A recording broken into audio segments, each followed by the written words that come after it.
Apprends à vivre et tu sauras mourir. Nous passons une grande partie de notre existence à éviter la pensée de la mort, comme si l'ignorer pouvait nous en protéger. Pourtant, Confucius, tout comme les stoïciens avec leur célèbre Memento Mori, souviens-toi que tu vas mourir, nous enseigne que c'est en embrassant pleinement la vie que nous nous libérons de la peur de la mort. Vivre pleinement, ce n'est pas chercher le plaisir instantané ou accumuler des biens matériels, mais plutôt mener une vie de sens, de vertu et d'accomplissement. Avant de continuer, prends une seconde pour t'abonner et laisser un like car cela m'aide énormément, et n'oublie pas de donner ton avis dans les commentaires. Dans la pensée confucéenne, bien vivre signifie vivre en harmonie avec les principes du règne, la bienveillance, du li, les rites et la morale, et du yi, la droiture. Un individu qui cultive ces valeurs développe une paix intérieure qui le prépare naturellement à affronter la mort sans regret. De même, chez les stoïciens, Marc Aurèle ou Sénèque insistent sur la nécessité de vivre selon la raison et la vertu pour atteindre l'ataraxie, un état de sérénité face à l'inévitable. Apprendre à vivre, c'est aussi apprendre à être pleinement présent à chaque instant. Trop souvent, nous sommes absorbés par le passé ou anxieux face à l'avenir, oubliant de vivre l'instant présent. Or, c'est dans le présent que nous bâtissons notre existence et que nous donnons du sens à notre passage sur Terre. En cultivant cette pleine conscience, nous donnons à notre vie une intensité qui nous évite les regrets lorsque la mort approche. Enfin, apprendre à vivre, c'est comprendre que notre existence ne se résume pas à nous-mêmes, mais aussi à l'impact que nous avons sur les autres. Celui qui vit en inspirant, en aidant et en transmettant son savoir laisse une trace qui survit à sa propre mort. Celui qui déplace une montagne commence par enlever de petites pierres. Cette citation de Confucius est une puissante métaphore de la persévérance et de la patience dans l'accomplissement des grandes choses. Elle nous rappelle que tout objectif ambitieux commence par des actions modestes et répétées. L'un des plus grands obstacles au progrès est l'impression que notre but est trop grand, trop éloigné ou trop difficile à atteindre. Beaucoup abandonnent avant même d'avoir commencé, paralysés par l'ampleur de la tâche. Pourtant, Confucius nous enseigne que même les exploits les plus impressionnants sont le fruit d'une accumulation d'efforts mineurs. Prenons l'exemple d'un écrivain souhaitant rédiger un livre. Au lieu de se laisser intimider par l'idée d'écrire 300 pages, il doit se concentrer sur l'écriture d'une page par jour. De même, un athlète ne devient pas champion du jour au lendemain, mais grâce à des heures quotidiennes d'entraînement. Dans la philosophie confucéenne, comme dans le stoïcisme, la discipline et l'effort répété sont au cœur de toute transformation. Sénèque disait d'ailleurs, « La vie, ce n'est pas d'attendre que l'orage passe, c'est d'apprendre à danser sous la pluie. » Cela rejoint l'idée que chaque progrès, aussi infime soit-il, compte et nous rapproche du but. Les grandes réussites ne viennent pas d'un seul coup d'éclat, mais d'une somme de petites victoires invisibles. Chaque pierre déplacée rapproche du sommet de la montagne. Dans un monde où tout est conçu pour aller vite, où l'on veut des résultats immédiats, cette sagesse rappelle que le véritable changement demande du temps. La patience est un atout essentiel. Celui qui accepte d'avancer lentement, sans se décourager, finit toujours par voir les fruits de ses efforts. Un autre aspect fondamental de cette leçon est quand nous nous concentrons sur de petites actions, nous évitons la procrastination et la peur de l'échec. Chaque pierre déplacée est une victoire qui renforce notre motivation et notre confiance en nous. Que ce soit pour un projet personnel, un apprentissage ou un défi de vie, la clé est de commencer petit, d'avancer pas à pas et de ne jamais cesser d'agir. Un mouvement constant, même minime, finit toujours par déplacer des montagnes. La plus grande gloire n'est pas de ne jamais tomber, mais de se relever à chaque chute. Cette citation illustre l'essence même de la résilience et de la persévérance. Elle nous rappelle que l'échec n'est pas une fin en soi, mais une étape incontournable du chemin vers la réussite et la sagesse. Confucius nous enseigne ici que la véritable grandeur ne réside pas dans l'infaillibilité, mais dans la capacité à surmonter les obstacles et à continuer malgré les difficultés. Dans toute entreprise, qu'elle soit personnelle, professionnelle ou spirituelle, il est impossible d'éviter les échecs. Tout être humain, même les plus grands sages et les plus brillants leaders, a connu des défaites et des moments de doute. Ce qui différencie ceux qui réussissent de ceux qui abandonnent, c'est leur capacité à tirer des leçons de leurs erreurs et à repartir avec plus de force et de sagesse. L'histoire regorge d'exemples illustrant cette idée. Thomas Edison a échoué des milliers de fois avant d'inventer l'ampoule électrique, et Nelson Mandela a passé 27 ans en prison avant de devenir président d'une Afrique du Sud libre. Ces figures n'ont pas été définies par leur goulotte, mais par leur détermination à se relever. La philosophie confucéenne met l'accent sur l'amélioration constante de soi, Xu Shan. et cela passe inévitablement par l'apprentissage à travers l'adversité. Lorsque nous échouons, nous avons deux choix, soit nous nous laissons submerger par la défaite, soit nous utilisons cette expérience pour nous renforcer.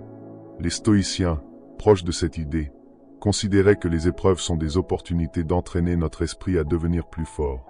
Marc Aurèle disait, « Ce qui fait obstacle à l'action fait avancer l'action. » L'adversité est une forge où se construit notre véritable caractère. Se relever après une chute demande du courage. Il est plus facile de se laisser abattre que de se remettre en question et de repartir de zéro. Mais chaque fois que nous nous relevons, nous développons une force intérieure qui nous rend plus résistantes aux épreuves futures. Confucius nous invite donc à voir l'échec non comme une humiliation, mais comme une opportunité de croissance. Chaque chute est une chance d'apprendre, de s'adapter et de revenir plus fort. Cette leçon est applicable dans tous les aspects de notre vie. Dans le travail, un échec professionnel n'est pas la fin d'une carrière, mais souvent le début d'un renouveau. Dans les relations, un conflit ou une rupture peut être une occasion de mieux comprendre ses erreurs et d'améliorer ses interactions avec les autres. Dans le développement personnel, chaque épreuve peut nous pousser à nous dépasser, à mieux nous connaître et à progresser. Confucius nous enseigne que la victoire n'est pas l'absence véritable d'échecs, mais la force de caractère qui nous permet de toujours nous remettre debout. Celui qui persévère, malgré les chutes, atteint une forme de sagesse et de noblesse bien plus grande que celui qui n'a jamais été éprouvé. L'échec n'est qu'un chapitre, pas la fin de l'histoire. Ce qui compte, c'est la manière dont nous choisissons d'écrire la suite. L'homme qui pose une question est bête 5 minutes, celui qui ne pose pas de questions l'est toute sa vie. Beaucoup de gens évitent de poser des questions par crainte d'être perçus comme ignorants. Pourtant, cette attitude les enferme dans une illusion de savoir qui les empêche d'apprendre. Il vaut mieux éprouver un bref inconfort en admettant son ignorance que de rester enfermé toute une vie dans l'ignorance par orgueil ou par peur.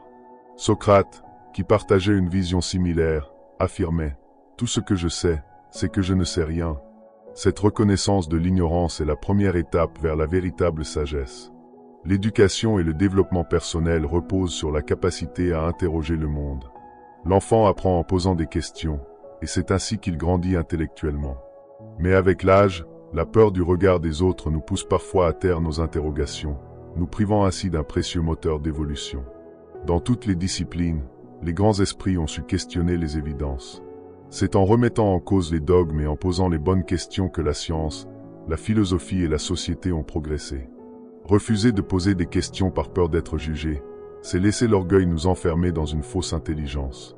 En revanche, accepter que l'on ne sait pas tout et chercher à combler ces lacunes témoigne d'une véritable sagesse. Confucius prônait l'amélioration continue, Xuan, et considérait que l'apprentissage était un chemin sans fin. Dans cette optique, celui qui pose des questions, même naïf, fait preuve d'une volonté d'évoluer bien plus grande que celui qui prétend tout savoir. Cette leçon confucéenne s'applique à tous les aspects de notre existence. Dans l'éducation, un étudiant qui pose des questions apprend mieux et progresse plus vite. Dans la vie professionnelle, un employé qui cherche à comprendre gagne en compétences et devient plus performant. Dans la philosophie et la spiritualité, interroger nos croyances et nos principes nous permet d'évoluer et d'atteindre une plus grande clarté mentale. Confucius nous rappelle que l'ignorance n'est pas dans le fait de ne pas savoir, mais dans le refus d'apprendre. Il est préférable d'assumer un instant de doute et de vulnérabilité plutôt que de rester enfermé toute une vie dans l'illusion du savoir. Celui qui interroge le monde, même maladroitement, avance. Celui qui ne questionne rien ne reste figé. Le temps écoulé à bien faire quelque chose n'est jamais du temps perdu. Dans un monde où la productivité et l'efficacité sont souvent érigées en absolu, il est courant de considérer que le temps passé sur une tâche doit être réduit au maximum. Pourtant, Confucius nous rappelle que ce n'est pas la durée qui importe, mais la qualité et l'intention qui accompagnent l'action. Lorsqu'on consacre du temps à perfectionner un travail, à affiner une compétence ou à approfondir une réflexion, ce temps n'est jamais gâché. Il contribue à notre amélioration personnelle, à l'élévation de notre savoir-faire, in fine, à un résultat plus satisfaisant. Prenons l'exemple d'un artisan qui façonne une œuvre d'art. S'il privilégie la rapidité au détriment de la minutie, il risque de produire un objet sans âme, imparfait ou décevant. En revanche, s'il prend le temps nécessaire pour soigner chaque détail, non seulement il obtiendra un meilleur résultat, mais il éprouvera aussi une plus grande satisfaction dans son travail. Ce principe est valable dans tous les domaines, que ce soit dans l'apprentissage, la création, ou même les relations humaines. Le temps consacré avec soin et engagement porte toujours ses fruits. Nous vivons dans une société obsédée par le résultat immédiat. Les succès sont souvent mesurés à l'aune de la rapidité avec laquelle ils sont atteints. Pourtant, les véritables réussites, celles qui sont durables et porteuses de sens, nécessitent du temps et des efforts. Confucius nous enseigne ici que la qualité d'une action ne se juge pas seulement à son aboutissement, mais aussi à la richesse du chemin parcouru. Un étudiant qui passe des heures à étudier un sujet difficile peut avoir l'impression de perdre son temps s'il ne maîtrise pas immédiatement la matière.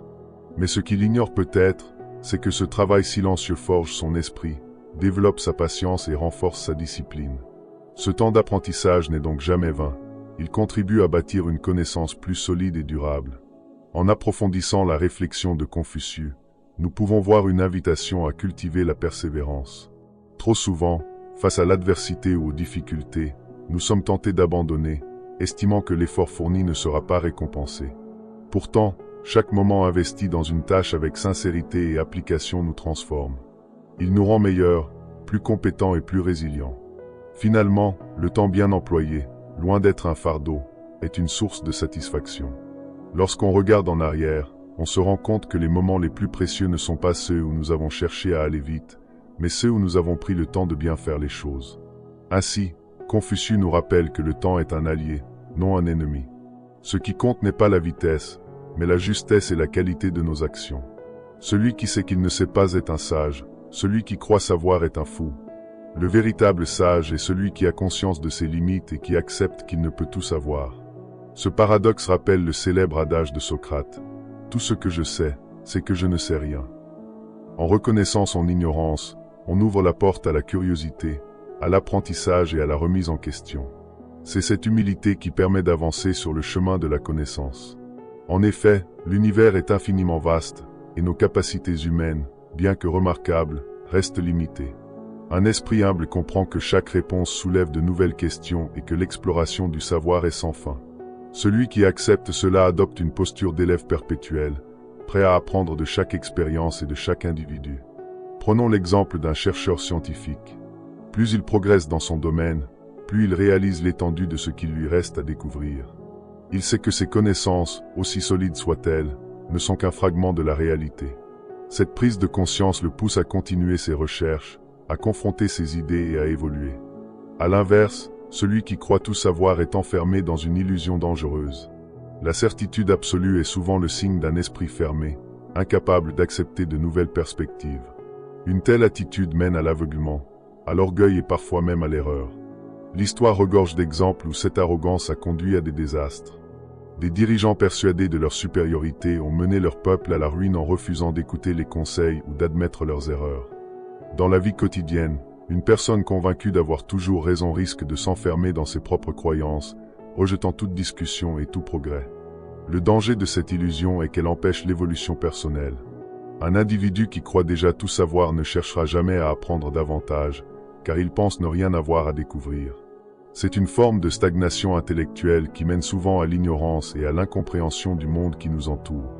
L'enseignement de Confucius nous incite donc à cultiver le doute constructif et l'ouverture d'esprit. Il ne s'agit pas de sombrer dans une incertitude paralysante, mais de toujours remettre en question nos certitudes et d'être prêt à apprendre de nouvelles choses.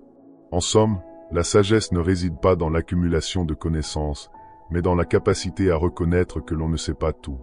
C'est cette humilité qui permet d'avancer, d'évoluer et de grandir intellectuellement. Ainsi, Confucius nous enseigne que la clé du savoir est d'admettre son ignorance.